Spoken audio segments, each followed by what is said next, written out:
Hi అండి. అందరికీ నమస్తే. నేను మీ గీత. మై డియర్ రాక్షసుడు పార్ట్ 40. చూడండి మేనేజర్ గారు, ఇది నా ఆఫీస్. నాకు నచ్చిన వాళ్ళని ఉంచుతాను, నచ్చని వాళ్ళని తీసేస్తాను. అధిక ప్రసంగం చేసే వాళ్ళని అస్సలు ఉంచను అని అన్నాడు అతన్ని ఉద్దేశించి. దెబ్బకి అతని నోరు మూత పడింది. ఐఎమ్ సారీ సార్ అని అన్నాడు అతను. ఓకే, వెళ్ళి నేను చెప్పిన పని చెయ్యండి అని అన్నాడు రిషి చాలా సీరియస్గా. అతను మెల్లగా అక్కడి నుంచి జారుకున్నాడు. ఈలోగా సుచిత్ర కంగారుగా లోపలికి వచ్చింది. ఆమె వచ్చిందని తెలిసినా ఏమీ పట్టనట్టు అతని పని అతను చేసుకుంటున్నాడు రిషి. బావా, నీతో కొంచెం మాట్లాడాలి అని అంది ఆమె. చెప్పు అని అన్నాడు ల్యాప్టాప్ నుంచి తల తిప్పకుండా. మా నాన్న వెళ్ళినప్పటి నుంచి నాకు కాంటాక్ట్లో లేడు. ఒక్క కాల్ కానీ మెసేజ్ కానీ లేదు. మెయిల్కి రిప్లై లేదు అని అంది కంగారుగా సుచిత్ర రిషిని చూస్తూ.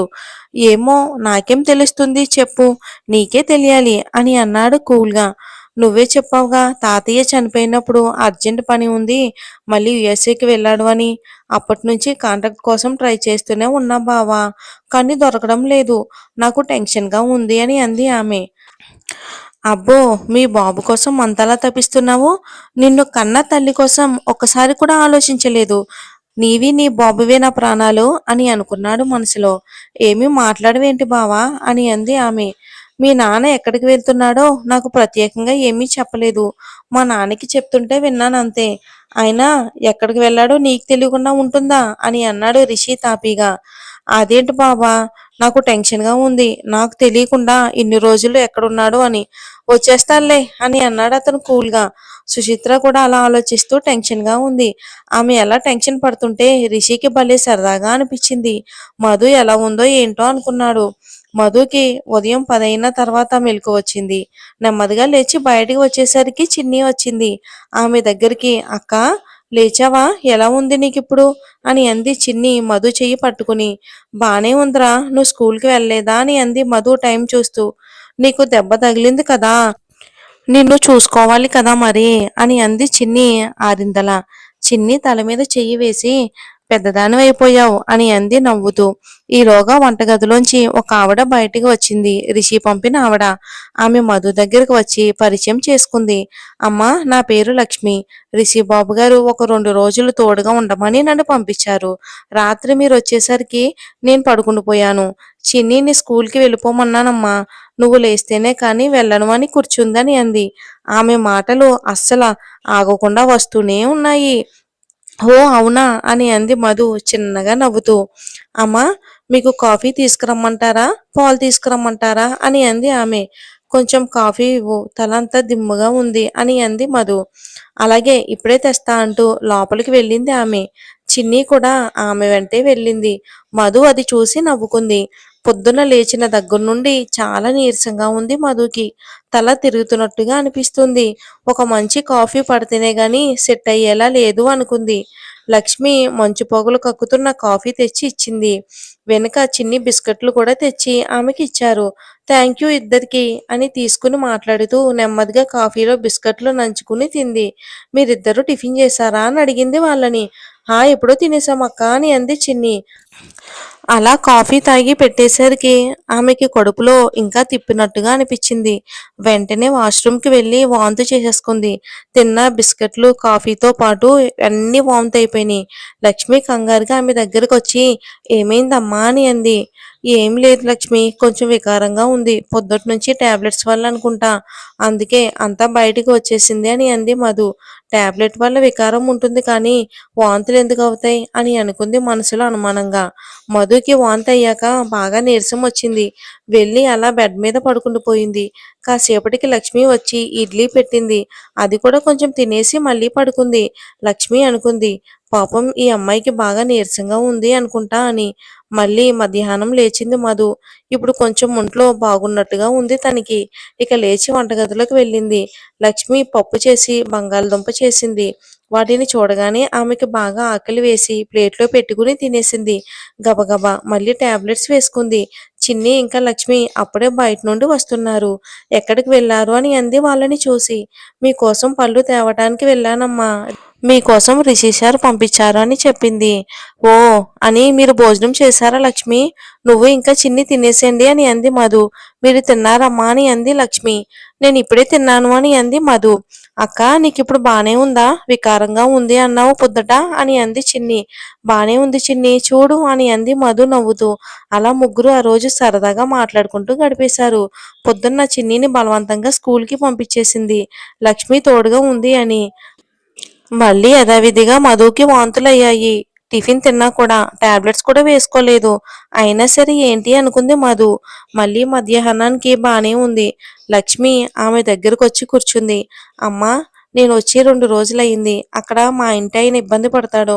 నేను సాయంత్రం వెళ్ళిపోతాను అని అంది. భలే దానివి లక్ష్మి. నువ్వెళ్ళు నేను చూసుకుంటాలే. నేను ఇబ్బంది పెట్టినట్టున్నాం మేము. నాకిప్పుడు బానే ఉందిలే.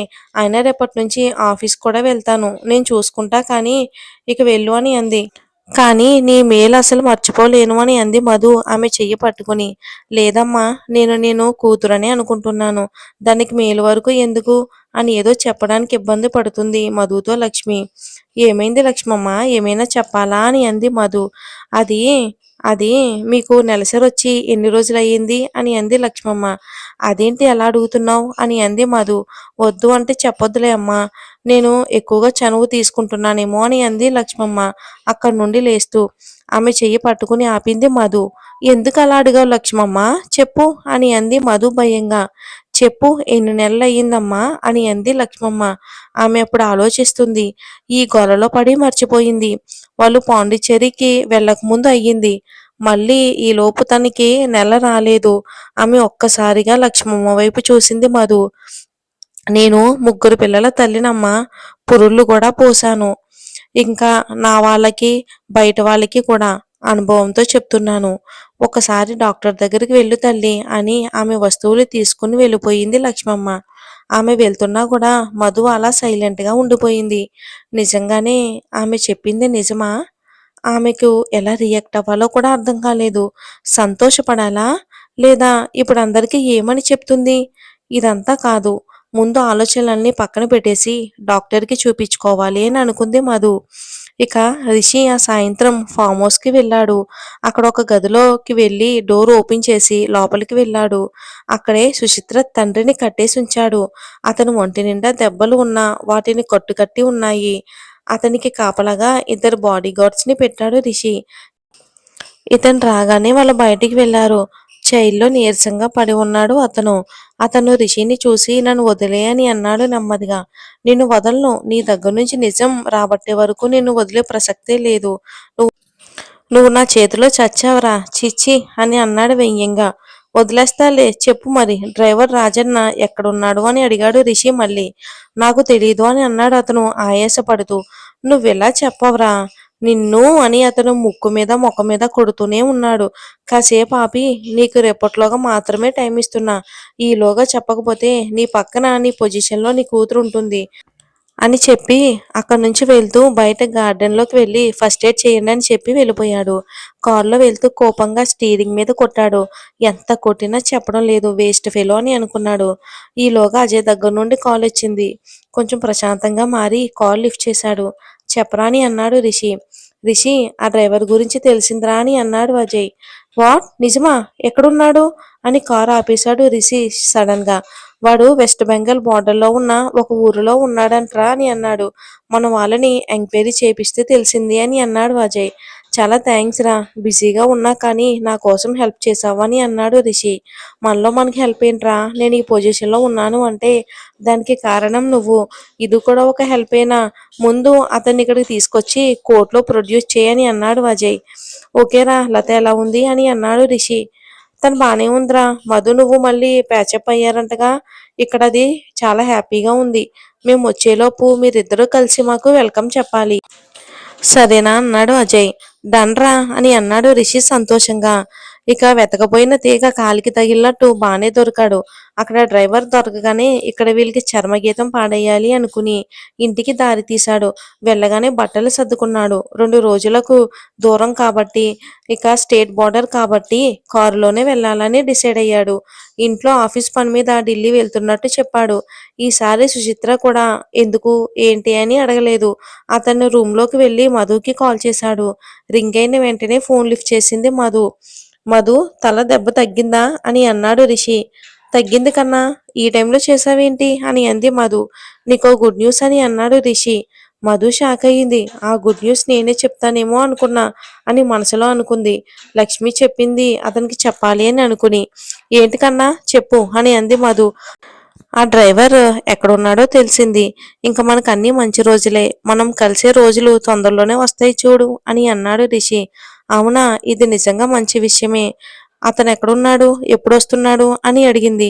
రావట్లేదు. నేనే వెళ్ళి తీసుకుని రావాలి అని అన్నాడు Rishi.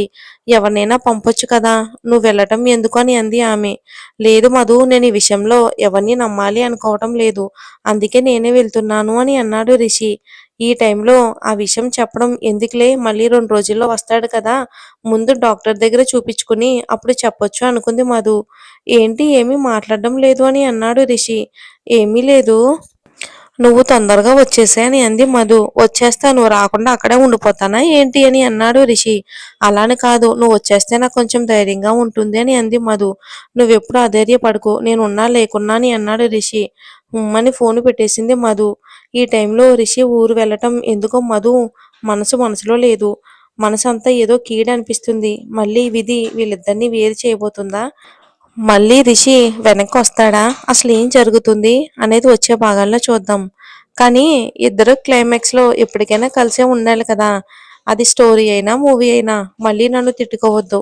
Thanks for watching. Take care.